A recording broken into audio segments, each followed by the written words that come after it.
back, everybody. So next up, we have kind of a veteran of Troopers, like it's definitely not his first time, and maybe he's even never been here before. And he's like one of those guys that are more about fixing stuff than breaking it. So Georges is gonna put hell on a show for us, I hope, as usual. So give it up for Georges, and thank you very much. Thank you, guys.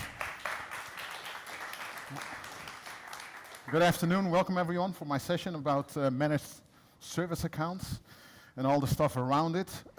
Well, my name is George.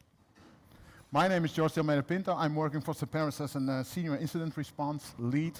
Basically, as he said, I fix stuff. First, I try to break it to understand how to fix it, but then again, I'm almost breaking and also fixing stuff, also from a security perspective.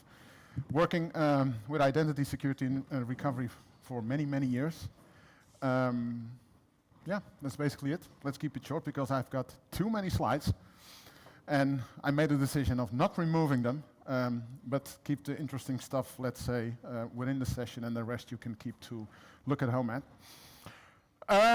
Let's look at the evolution of service accounts. So basically, since the Stone Age until somewhere around 2008, people are using regular user accounts for applications, services, scheduled tasks, wherever. And then suddenly in 28 R2, in that time frame, Microsoft released this operating system to support standalone managed service accounts to enhance, let's say, the credential management in a better way, because legacy service accounts are not that good. A few years later, 2012, group managed service accounts. An improvement, because when you look at standalone service accounts, I have never seen anyone use them. I don't know if because it's the limitation of the single server thingy, but I've never ever seen anyone use them besides myself in my test environment, but okay. Group managed service accounts, way an improvement because supporting more servers. And then in 2025, delegated managed service accounts. I think when I read this the first time, it's like, oh, Microsoft is going through the whole alphabet trying to create blah, blah, blah managed service accounts. But okay, so we have 3 versions, and I'm going to discuss basically all 4, where I think the core of the whole discussion will be around this one.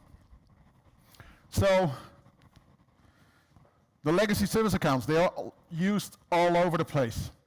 User class, password never expires, obviously too many permissions, crappy passwords, service principal names, RC4 encryption enabled, and are you even able to find them in your AD? Do you have a specific naming convention to find them, to clearly define them? And then ownership and recertification. Ownership meaning, does anyone feel responsible about that account? And does anyone get the question, let's say once a year, do you still need this? Most of the time it never happens because the damn thing lives, and it keeps living. Service accounts for 15 years, 20 years. And maybe even passwords that are that old. I've seen passwords that are older than my children, but okay. It happens. So with all this thing, these are the primary targets for attackers for 3 reasons. Password never expires, so probably the password is very old. SPNs, Kerberos roasting. And then with a crappy reused password, in combination also with the overprivileging and RC support, it's perfect. And it's also probably easy to crack because of the combination of RC4 and the crappy password. When you look at legacy service accounts, really try to understand, do I really need them? Can I change it to an X? And the X means either standalone, group, or delegated. But can I use a managed service account? To give it an idea, this is ADLDS, as you see above. Configured as a service. I was able to configure ADLDS to use one managed service account, a delegated managed service account. So the installer doesn't support it, but afterwards I changed it, and everything kept working and is working. You just need to know where to replace stuff, to configure stuff.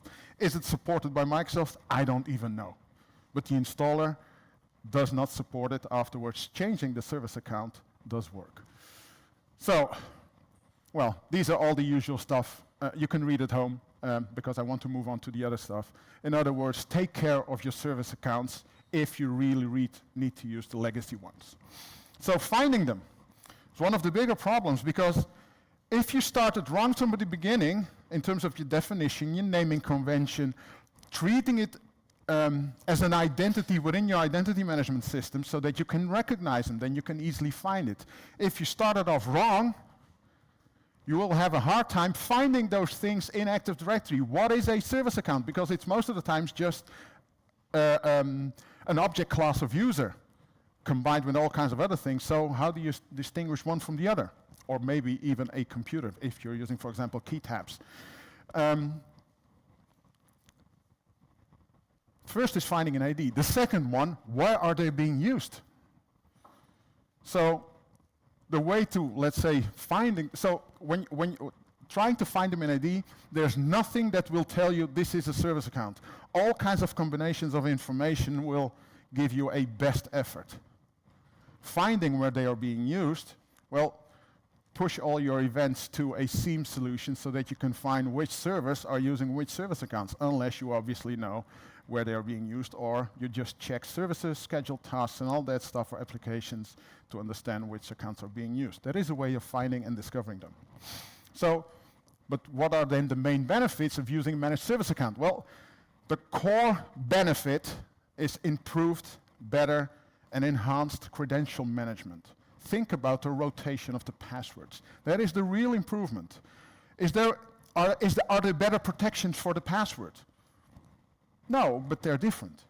Because the key thing to remember is, as soon as you compromise a server where a service account is being used, doesn't matter which one, that service account will be compromised. Because as the server, you will get access to the credentials, either in memory or because you can request it or whatever. The service account is compromised if you have access to that host. So, but if you're using if you're using a managed service account, because of the enhanced credentials, very long passwords, you could almost say that Kerberos roasting is history. And then I thought, let's ask AI for a very nice picture of Kerberos roasting being history. And you get this. Okay, it's not what I had in mind, but I thought, let's try it again.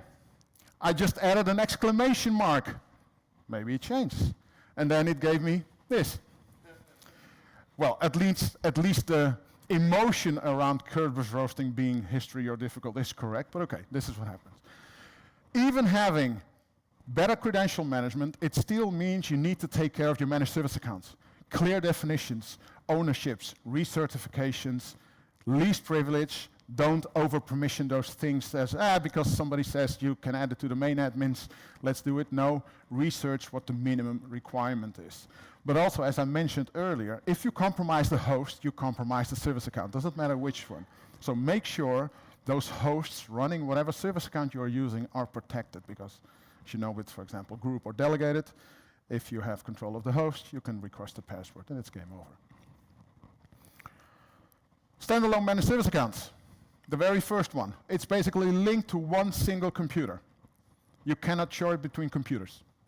It can be transferred though. So if you use on the computer A and for whatever reason you want to decommission computer A and use it on computer B, that is possible. You just need to transfer it from one computer to the other one. But using simultaneously on both computers, impossible. Because that's the whole design of around the standalone one.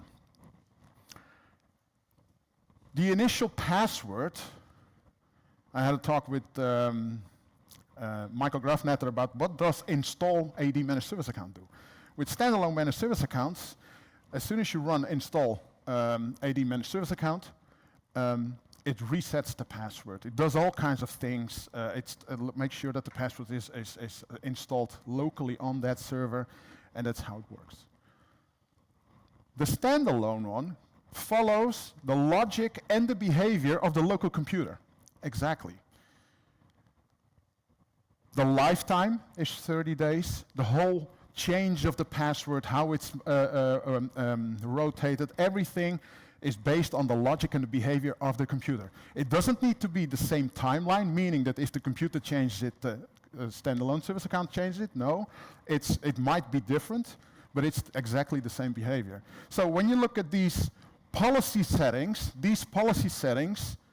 when used somehow for the computer, it will also impact the standalone managed service account on that computer because it's the same logic, same behavior. Can be a disadvantage, but it can also be an advantage, depending on the scenario. We'll talk about it later on. Creating them, quickly go through it. Associating, it's optional because associating means you're going to link the computer to the, you're going to link the managed service account to the computer because the computer can have obviously multiple standalone managed service accounts. And this is what the install AD service account does. It enables the account if it's disabled. It sets the password. It relinks the account to that computer, and it pulls the password down for the local computer. Testing to see if you can access the password or not, or at least if the password works. One of the scripts, because while I was researching, investigating all this, relating all this information together was a pain in the you-know-what. So I made a script that makes this for standalone managed service account that helps you visualize all the information better, especially this part. When was the password last set of the standalone managed service account, of the host itself, and to which host was the managed service account linked? And obviously the permissions, or at least the memberships of that account. It visualizes things better when you, for example, have to go through logs or whatever. Group managed service accounts. Centralized password management, where the standalone ones was everything done from the computer perspective.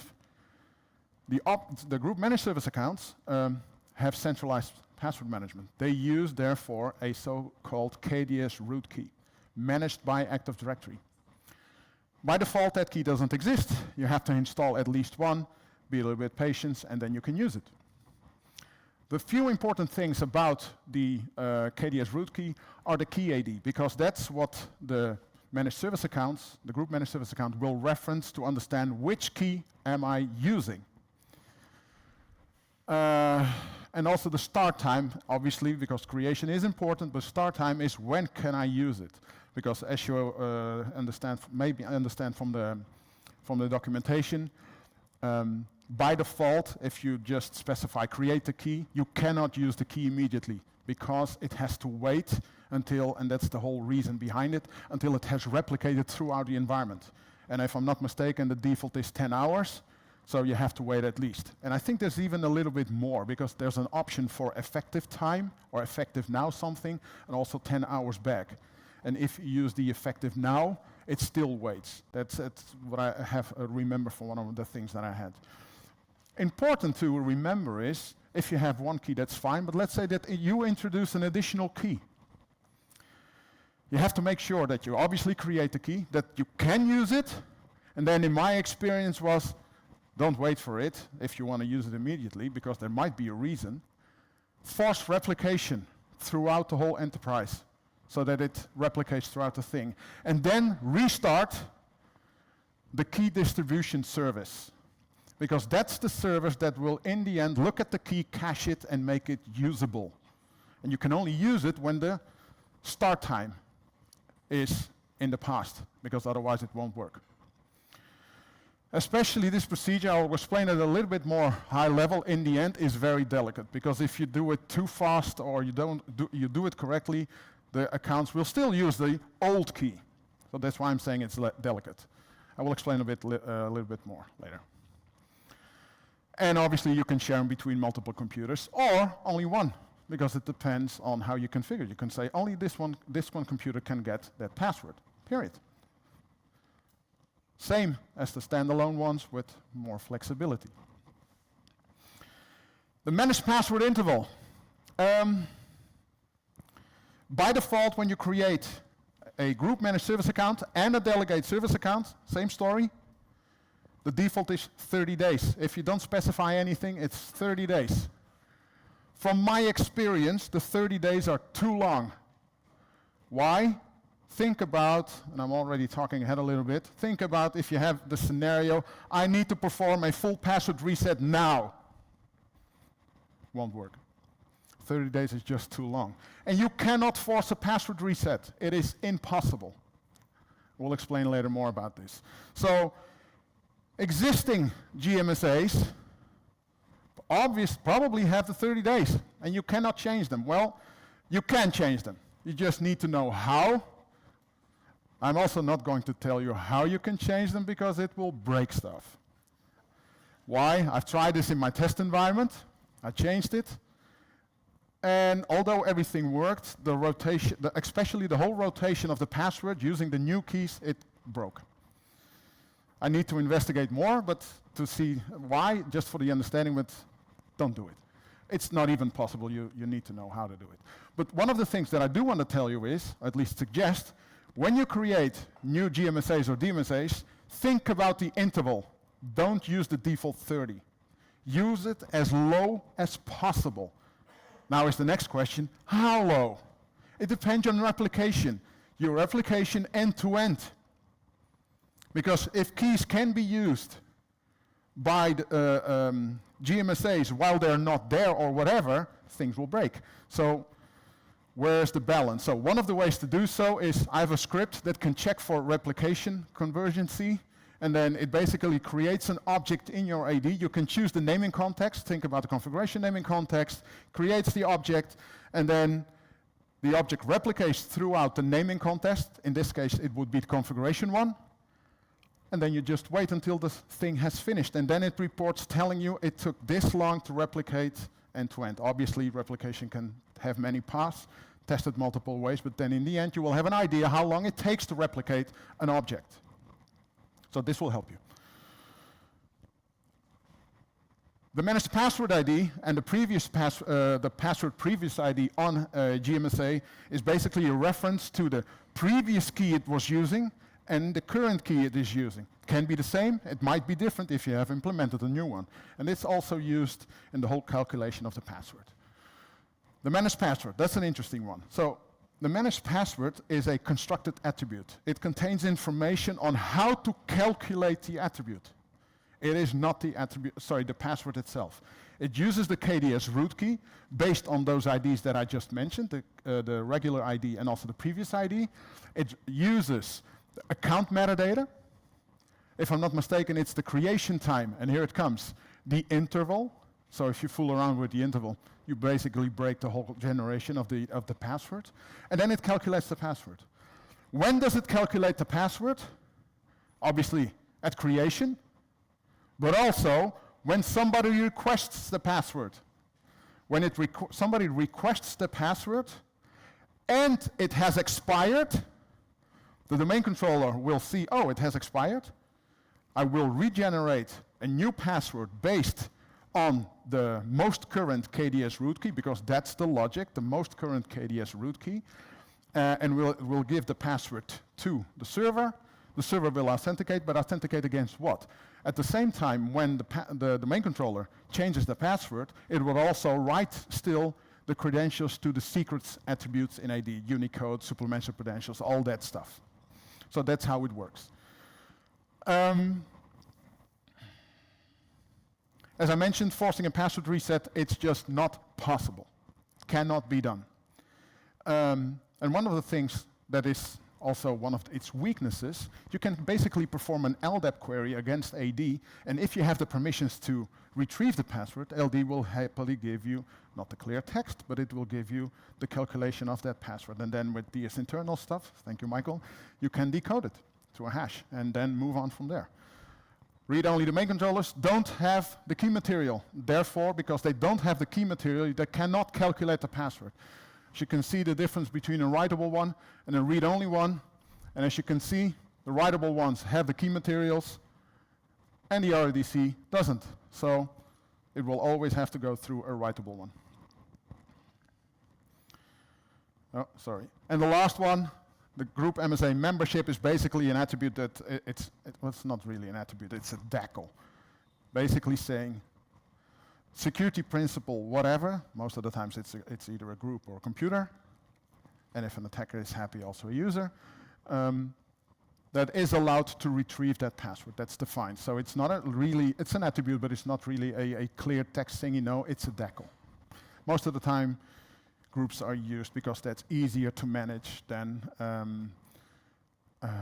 managing the whole attribute itself. do make sure to audit changes to the attribute because it is a way to compromise such an account. Also applies to a DMSA, by the way. And this is what I was talking about. I perform an LDAP query using the PowerShell module.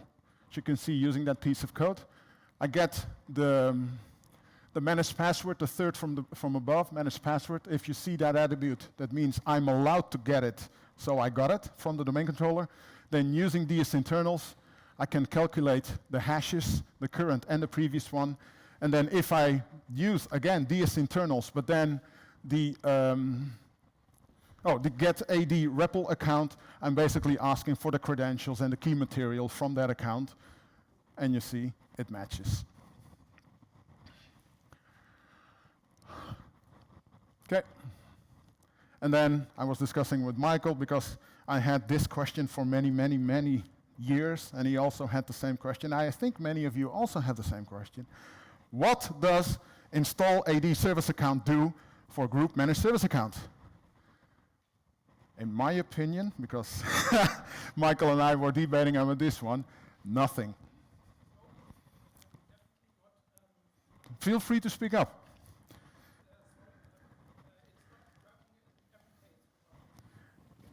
That's what Michael also said. That's what I said. Thank you. Please leave the room. Go to Eric's session. No. I was working on this with both services and scheduled tasks, and because I was testing also at the same time my cryptGT reset script in running, I think 20 times a day. And it worked for all the cases that I tried. Michael told me there was also a scheduled task? Yeah.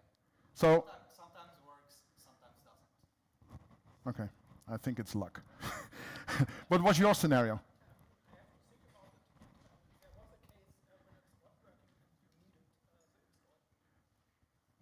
Yeah, because in the documentation, when you look at it, you see also many people copying each other. You need it, but nobody explains why. For the standalone one, you can actually see it's doing stuff in AD. But for the group managed service account and the delegated, I don't see anything happening, and that's why I'm like, well, it's not needed. And it kept working because I stopped using it, and it kept working. But again, experience difference. And the same story, I wanted to have visibility about the things that are important for a group managed service account. So again, I also wrote a script for this one. And the password, when it was last set for the GMSA, the configured password interval, and then you see a column PSHC. That's an abbreviation of passwords should have changed. Otherwise, it's this column. So you can see how, no, yes, no. And also DUEX, basically meaning days until expiry. Because then you can see that the positive values, you know, oh, it's okay. It will, well, it's probably going to change within X amount of days. But you can also see the negative values. The negative values mean the password should have changed because it matches the other one.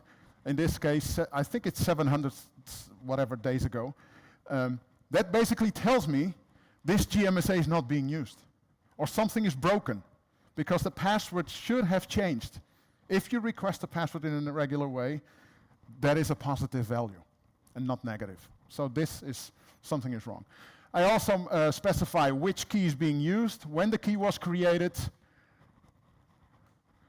also the previous one, but also, sorry, wrong one. The current and the previous one, but also which writable domain controller processed this whole thing, but also when. So that you have all kinds of data that you can understand when something happened regarding this whole GMSA. And then regarding the who can retrieve, this is what is configured on the account itself, and then I basically enumerate everything that is allowed, so to a computer, a user, or an account, based on its SAM account name, and also SID. Why the SID? Because in the event logs, most of the time you see SID, and you want to be able to translate stuff to what is it. And then if you have such a list, it helps you a bit. The cool stuff. So, what is a DMSA? Delegated Managed Service Account. Technically, it's a GMSA with a huge amount of steroids and a little bit more of requirements. And one of the main differences is, there's another one, but one of the main differences is, you cannot request its password like you were able to request a password through an LDAP query. It's not possible. They changed that because of all the stuff that we are doing.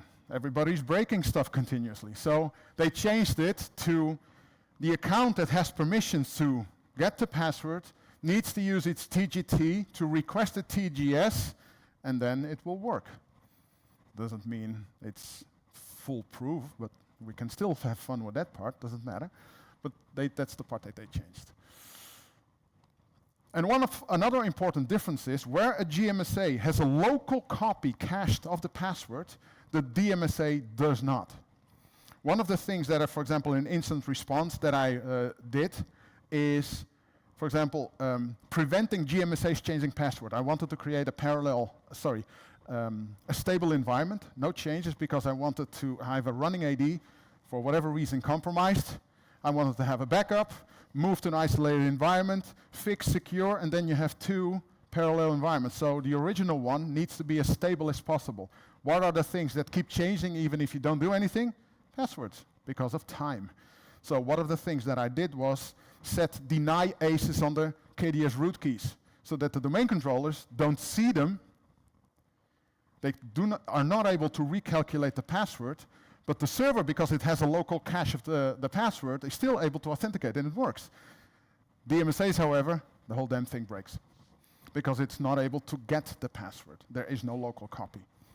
Then afterwards, when I'm replacing ADs, remove the deny ACEs and everything keeps working again. DMSA support on a Windows 2025 server is not enabled by support, by default. And that was for me a question, but why? Why is it not enabled? Why is it so important to not have it enabled by default? Because you want everybody to use it. There's a reason. If you're not enable it will not work, obviously. You will get something like username and password incorrect or something. It will just won't work. You need to enable support through either registry or GPO. And if applicable, depends on your scenario, you also have to configure the realms. The realms are is a so-called optimization thingy to tell the server where to look for DMSAs. If all domains support DMSAs, you don't need to configure the realms. If you only have a few, then it helps the server in finding those domains supporting DMSAs for authentication. It's an optimization thingy. And this is the important stuff. Everybody reads in the documentation, and it depends on how you interpreted it, everybody reads that DMSA authentication requires 2025 domain controller, which is true. But now, I also tested this, why it's not enabled by default, there's a reason. And the reason is, as soon as you enable DMSA support on a 2025 server, that server does not care about any other domain controller besides a 2025 domain controller for any authentication. So it's not just DMSA, it's everything. I tried it out. I've got an AD, 2 writables 2025, 1 2022, 2 servers 2025, 1 server 2022. I shut down the 2025 boxes. I pointed, obviously, for DNS all the servers to the 2022 domain controller. The 22 server happily booted. 2025 servers, nope. Because the server itself also needs to authenticate. And like I said, it wants to have, even for the regular server authentication, the 2025 box. So if you want to use DMSAs, don't just implement one. Because it will go and look for it, and it will use it. It will never care about the other domain controllers. Be very careful when you enable it. How can you use it? Well, you can use it like a GMSA. If you have the question, which one is better, GMSA, DMSA? I would say from a security perspective, DMSA in a native use. 30 minutes? Oh,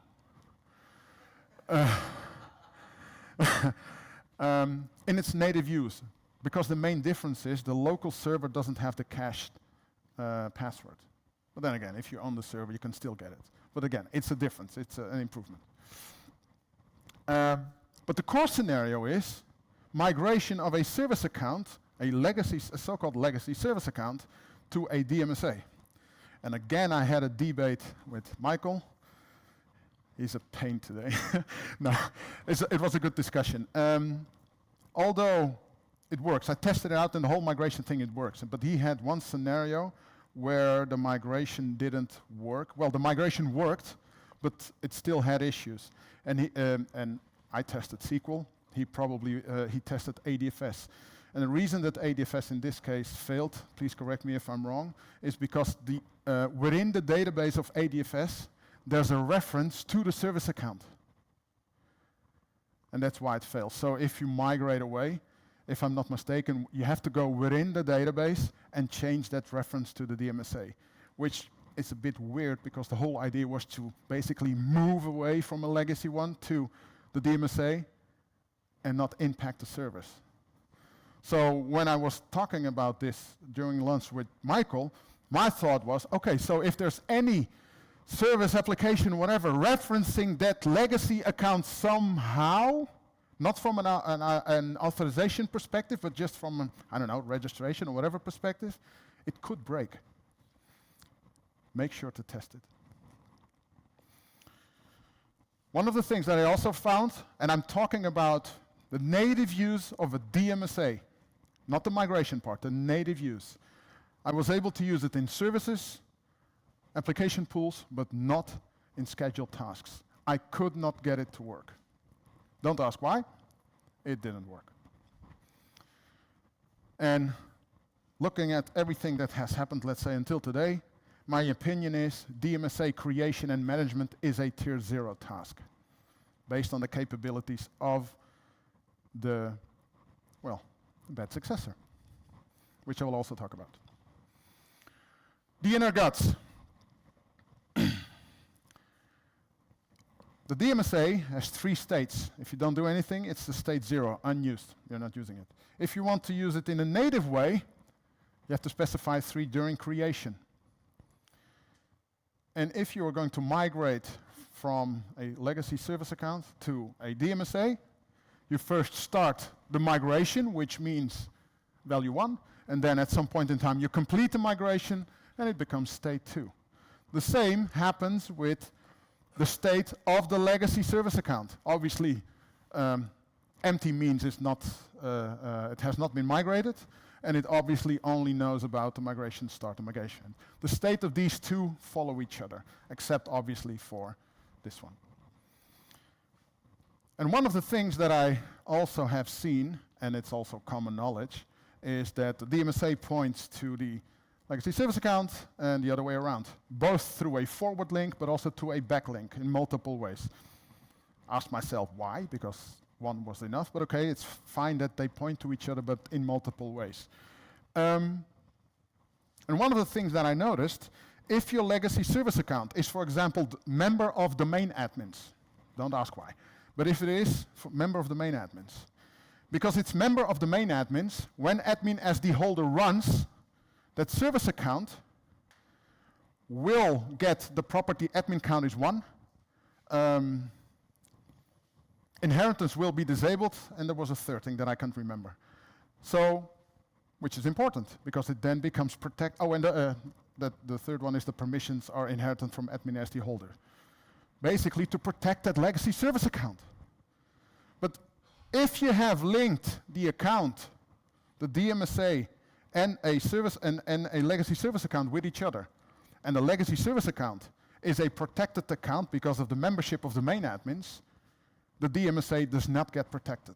So the admin as the holder does not follow the link between the accounts, which I think should happen, because then you have one account that is protected and another account is not protected. It has its default OU, container, whatever permissions. Something to watch out for. Again, tier 0. Creating it. Well, if you want to create it, You have to specify an additional parameter, and as I mentioned, if you want to use for native use, delegated state to 3. Same story. You need to specify who is able or allowed to get that password. Again, not needed. Could be a debate in some scenarios, thank you. And this doesn't even work. Same story, another script. So there are 3, standalone, group, and menace. I could have 1 script, but then it would even be wider because of all the columns. But again, same story. What is the state? Which account is being migrated, if applicable? When was it last set? Again, also with the KDS root keys, when was it created? Which domain controller processed it? And also who's allowed to get the keys and passwords. The good successor, the good way of using a DMSA in a migration scenario.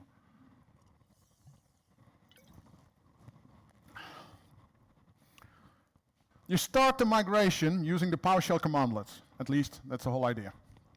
And when you do so, you can only do that when you are a domain admin. Because starting the PowerShell commandlets, it basically invokes a so-called an operational attribute against the root DSE of a domain controller, writable domain controller. For those that don't know it, an operational attribute is not a, well, you do write a value, but it's not like a normal attribute in Active Directory.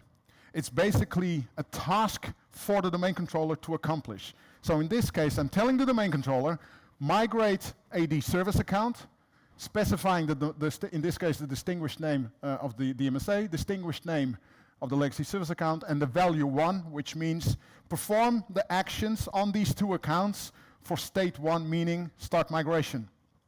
And then that domain controller will set the state on both accounts, will link to each other, and perform all kinds of tasks. That's why it is a good idea to use a so-called operational attribute, because there are multiple tasks involved, and if we as persons were needed to do it, probably were mistakes all over the place. You will see it in the event log that you did this. When that happens, the legacy service account will get permissions, write permissions, on the DMSA to be able to write who is allowed to retrieve the membership, sorry, the password. And there you can see, in this case, the DMSA, it's being state to 1. By the way, this is a group that I added when I created the DMSA. It is not related to the migration itself. It's just there because I added. So I just wanted to make sure that's understood. And then and this was with SQL services, the legacy service account, as you can see, state is also set to 1. And yeah, they are linked to each other. So this one links, where is it? Links to the legacy service account, and then this one links to the DMSA. How it works, the authentication. Some service, in this case the SQL service, it wants to authenticate, it requests the domain controller for a TGT, a request, authentication service request, and the domain controller responds back with a response. Nothing special. So this was before, this is during the migration, so in state 1, the accounts are linked. The SQL server, again, for the service, authenticates against the domain controller, or at least requests a TGT at the domain controller. The domain controller will get back to the SQL server, or the service saying, hey, you are superseded, meaning it can still use the account, but it's in this data which Wireshark is not able to let's say, specify correctly because it's unknown, but it will tell the server the legacy service account has been superseded by a DMSA. This is its some account name, and this is its realm. Try authentication with that one. That's how it works. So in the next step, which is still not authentication, step 3, the service account, and that's why you need a 2025 server, because the whole Kerberos clients need to understand all this logic. The service client, the service, the SQL service, performs an LDAP query it looks up the DMSA, and in the MSA group membership DAC call, it adds the server, allowing it to retrieve the password later on. And then again, you can see in the event log that it's the service account above changing the allowed to retrieve the password, and the value, obviously it's not mentioned here, but it's adding the servers. So one of the things that you need to take into account is that when you perform the migration, you have to take enough time. Time because of the Kerberos ticket lifetime of 7 days. But also, if you have a legacy service account in multiple sites, due to replication, remember that DACL is not a multi-valued linked attribute. It's just one value. And then if this one writes and then replicates, but this in the meantime, this guy writes and replicates, which one is going to win? This guy's going to win. So this one is getting overridden. That's why it needs more time, so that it then stables out, and everything is all over the place and it's okay. Or you force it, if you know which servers are using it, or if you can force it by, for example, restarting services, and then you basically force that registration of the account on the DMSA. That's also possible. But again, Microsoft is saying take enough time for the migration. And I think their recommendation is about 4 weeks. Completing, again, the main admin. Same different PowerShell commandlet, same story.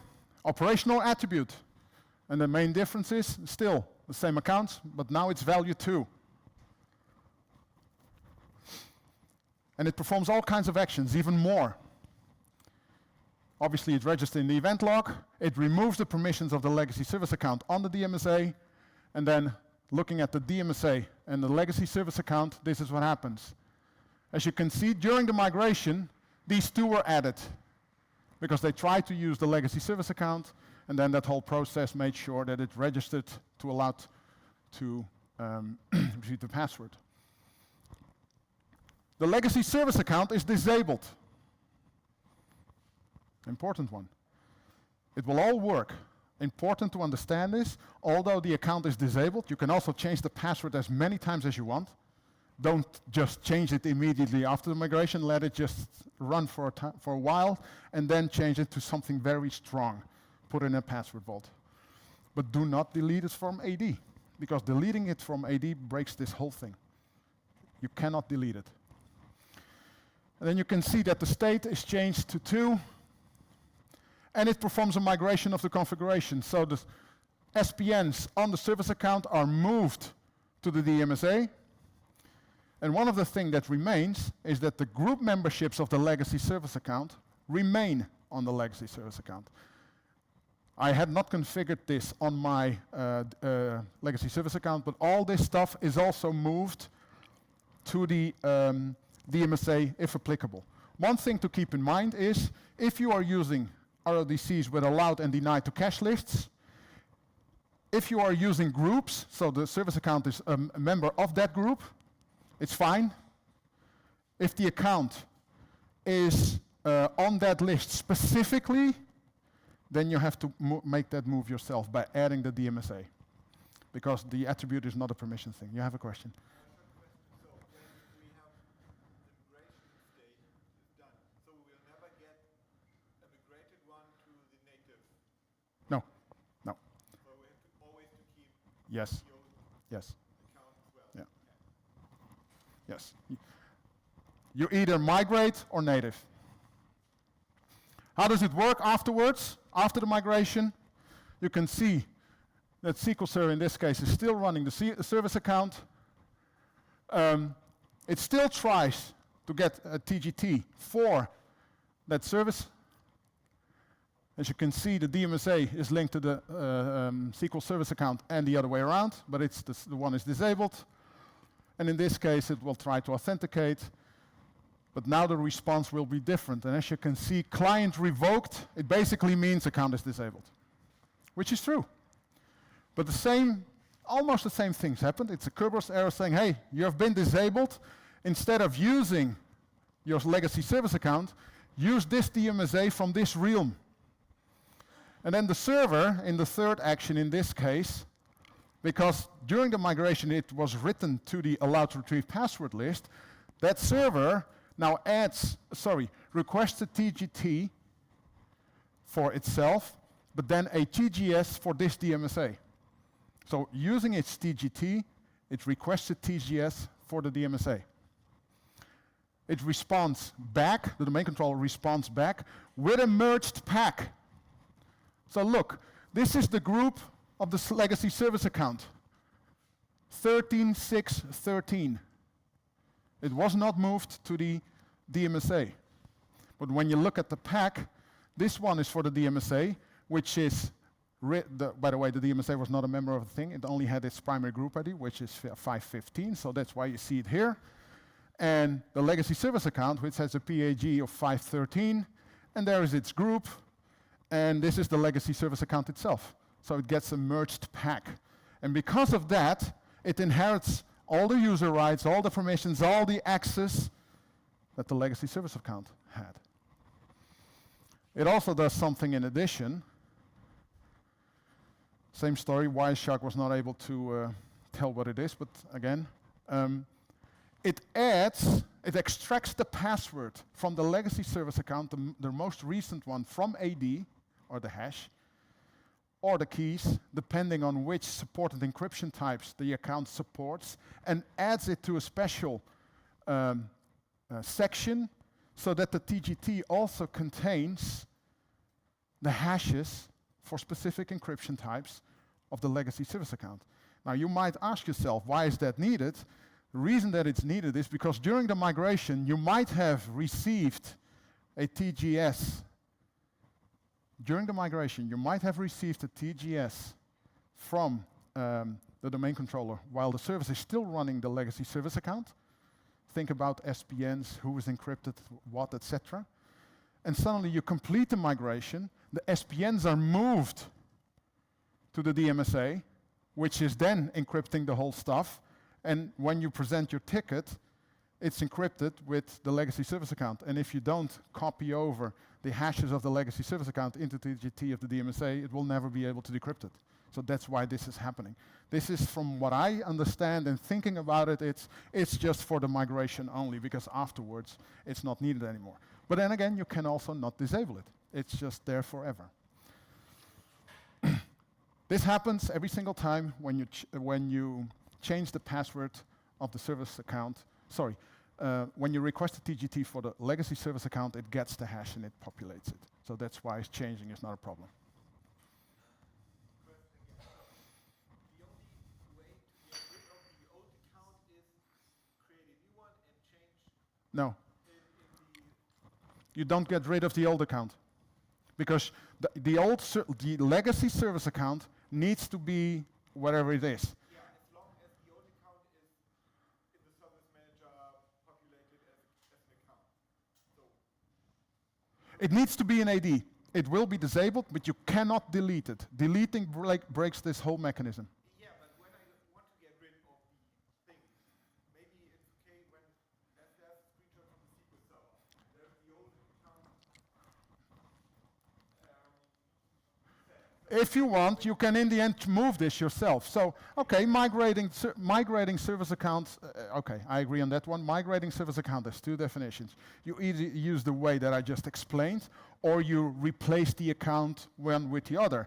But the reason that is, I would prefer that, but it's, as I explained it, it's the easy way, because I've seen systems with using service accounts all over the place, the same ones, and it's such a spider web that it's impossible to move away from. It was built during many years, and then moving away, it's a pain in the butt. So the only way to, let's say, enhance it is to use this migration process. But if it's very specific service accounts, etc., and very clear words where and how it's being used, then it's easier, well, I think it's better to replace. Yeah, because I can't delete the old one because It's still being used. used in the Yes. configuration of the Windows. Yes. So it's basically the link between the service and the DMSA. Remove that one and the whole link breaks. Okay, important stuff. Again, the operational attributes can only be managed by the main admins. And then looking at the bad successor stuff, based on what you've all found, is it will only check a few things, which is crazy because there's a huge amount of data that to make decisions on. So if the state is 2, you're being migrated. Let's have a look which account has been linked in the other property on this one. But again, looking at the Microsoft documentation, they say, yeah, we only support legacy service accounts. We do not support, if I'm not mistaken, computers. We do not support GMSAs. We do not support standalones and not DMSAs. Guess what? You can specify any account in this thing. I tried it out. I tried it out with standalones. I tried it out with group managed service accounts, with delegated, everything, and it just works. So officially it doesn't. But if you go this route, this is the attack route, it works. You can specify anything that can authenticate. And you need to know the DN. So, merged pack. And so the decision is based only on this one. And it copies the secrets of the old account to this one. That's a lot of power. What could go wrong? Well, think about the default domain admin. Think about the Kerbridge TGT account. Default distinguished names. Anyone can look it up. So imagine what happens if you have control of one single DMSA. The attributes are not protected from regular writes. So on one side it's heavily protected, domain admin's own. On the other side you can just perform a regular write. So anyone that controls a DMSA and that has these permissions is basically the king of the domain. It's just waiting until it's game over. This is how you write stuff. And this is an account that I used, bad actor, and it's a member of account operators.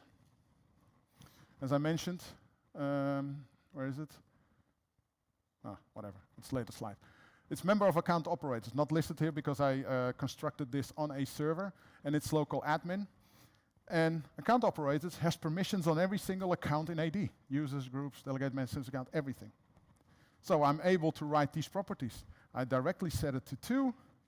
I specify this is my default domain admin, by the way, and I add myself to the list of allowed to retrieve the password. Then I get a TGT for myself. This is retrieving the TGT from my account based on username and password using Rubius. Then I ask a TGS for the weak DMSA using my TGT, so I'm requesting a TGS. AD even tells me, oh, you tried to retrieve the password. And then when I look at the, it's a TGS, but it contains a TGT. When you look at the group memberships of the DMSA, the weak, well, this was a huge list. All these memberships are from my account because I do quite a lot of testing. I always do domain admin like in production. So as you can see, domain admins, enterprise admins, schema admins, and the administrator itself. This basically means game over. With one account, you have permissions all over the place. With the KERB-TGT account, it's golden ticket time. DMSA creation is tier management. Sorry, is tier 0 management creation. Monitor for creations. Do not allow everyone to create DMSAs. It's very tricky. Look at the who can write, but also who is writing.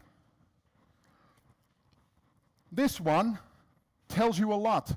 If you use the PowerShell commandlets, it performs all kinds of actions, setting the state on both accounts, migrating data, doing all kinds of stuff. If you write only the attributes, the attacker is writing the attributes on the DMSA, because it's very unlikely the attacker also has control over the legacy one. And he only needs to write those attributes. So if you see anyone writing these 2 attributes only, but not everything else, then you are in big trouble, probably. And also fetching the passwords in user ones. That's probably a difficult one. Review your delegation module. Account operators, very powerful. 5 minutes, I can do it. Check for the permissions in your AD. Again, I created a script. that basically reports on everything in AD where, let's say, a so-called vulnerability exists where you have to look into. Because remember, as soon as you introduce a 2025 machine, you're vulnerable. So this base, you can already do this. And then have a look, what is wrong, where is wrong. It provides you all kinds of information. Consider using owner rights. Owner rights, no. When you create an object, by default, the owner gets a huge amount of permissions. Too many. By using the owner rights, you are basically telling the system, when somebody creates an object and becomes an owner, these are the rights that that person will get. Very powerful. Not many use it. Use it. Start using it. Tiering model. Also very important. Why? Because you need to know the DN. Now, in this case, I configured admin as the holder, where I stripped all kinds of permissions. That's why you are seeing that the kubectgt account is white. And also, my default domain admin is white. I cannot look at the properties, but I can still determine the DN, because that's what I need. And this is the admin tiering OU. It is also white, meaning I cannot look inside. There's a huge structure inside, as you can see. This is as the bad actor. This is as the default domain admin perspective. So you can see everything. One of the things that you could think of is move the kubectgt account into a tiering structure and the default domain administrator. And I think we finally found a reason to rename the default domain administrator account so that the DN is very difficult to determine. Moving the default domain administrator account to some other OU is okay, and Microsoft doesn't, it's supported. For kubectgt account, well, it's possible, but they don't recommend it. I've thought about it, but I cannot think of why does it need to be in that structure. I'm just providing all kinds of way of protecting yourself. Information on how you can, well, read more about it. KDS root key. Compromise this guy, and it's game over for all your GMSAs and DMSAs, because all the passwords are based on this stuff. Auditing, configure it. It's not on by default. Use advanced auditing. Enable audit directory service access for success. Configure the SECL in AD. You get an additional one. And then suddenly it starts reporting on who is accessing what. The domain controller will also access the key. Don't forget this one. So you need to distinguish one between the other. Only the domain controller should get to the key. Full password reset. Well, for computer and users, if you have questions about this, contact me. For users, only reset once. For computers, reset twice. Think about the history. For managed service accounts, same story as the computer. Whatever you do to the computer, the managed service account, the standalone one, will also follow. DMSAs and GMSAs, you cannot force. Special procedure needed. It's not a nice procedure, but at least it's better than nothing. Again, the password interval. If it's too long, you will have to wait twice. So with default of 30, after 60 days, you are secure. It's long. You cannot change the value. What is 60 days in a lifetime?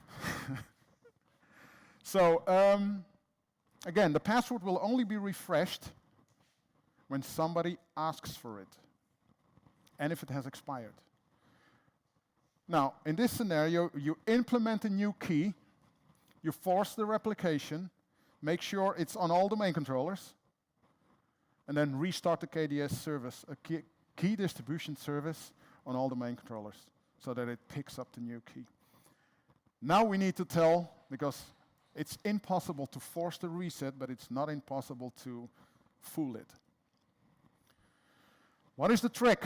The trick is, and it's a very delicate one, in combination with this part, basically what you do is, you use one of my scripts, you look at, for all the GMSAs and DMSAs, when was the last password change?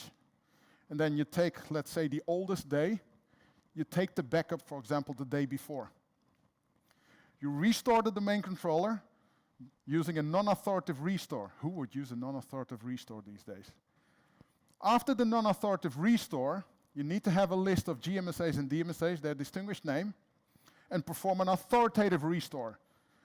What you are doing is that the value of the password last set, that is from the past, you bring to today, and that brings it to the current value. And that basically tells the domain controller, oh, I need to change the password. And then it will change using the new key. One of the things you should not forget, because you are using an old backup, export the configuration of your GMSA and DMSA before doing this. Because think about SPNs, all kinds of configurations on those accounts, also who can access the password. So export it, then perform this whole procedure, then re-import it, because there might be different, because over time stuff changed. Might not be known, the default container for managed service accounts is not protected from deletion. It can be deleted. And how do you fix it? Well, you basically undelete it. You basically undelete it if you have deleted recently and it's still available to be undeleted. But if it's already gone, you would need to just recreate the container. Again, container, not organizational unit.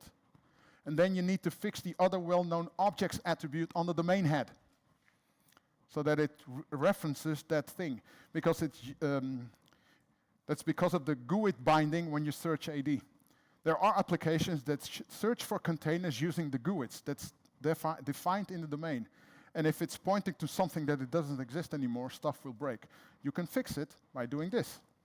And then after fixing everything, protect it from an accidental deletion. Just a moment.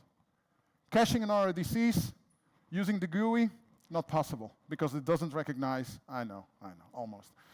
It doesn't recognize, it doesn't recognize the object classes. The only way to do so is to use a PowerShell script. Again, get it from this GitHub from my. And then how do you know if it's cached? These times and the versions are the same. Removing the password, remove it first from the allowed to cache list, reset the password of the account, or wait, and just in case of a GMSA, because that's the most secure way. The writable knows about the new password.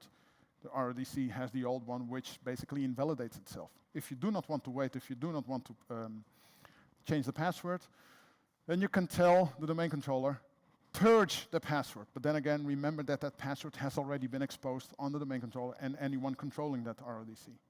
So you can purge it, basically telling it, remove it from the database. When you do so, this is what happens. You see on the writable a valid date, and on the RDC a date of 1600 whatever. While the version is the same, the 1600 basically means it doesn't have the value anymore. Again, you can get the code from there. I made it. Thank you. Sorry for being late.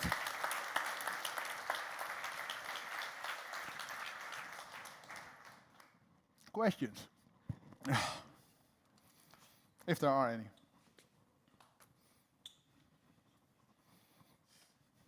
It's a short one. So is it supported to move the service accounts from the default UU, also the group managed service account, into the tier 0 structure, or is it? It depends on what the powers are of those service accounts. If it's just a service account, what is the level of tiering? To which level does the service account, whatever service account, belong to? Tier 0, tier 1, tier 2. Well, the picture's already gone, but if you looked at the admin tiering that I created, I had tiering 0, tiering 1, tiering 2. And it's something that I also am working on too many things. It is, I've, let's say, created a structure with all kinds of permissions to make sure that everything works in terms of GPOs, memberships, everything, but everything is completely locked down. And that's what I want to achieve. When you, let's say, if you make the decision in moving the cryptGT account or the default administrator one to that structure, make sure you put it in an OU that is heavily protected. The idea comes from, we have a group managed service account that belongs to the ADFS, and ADFS is tier 0. It's tier 0, so it's... Yeah. Okay. Yeah. then that one would go to tier 0.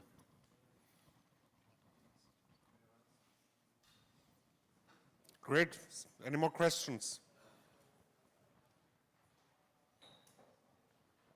Then thank you very much for the awesome talk. Thank you. George.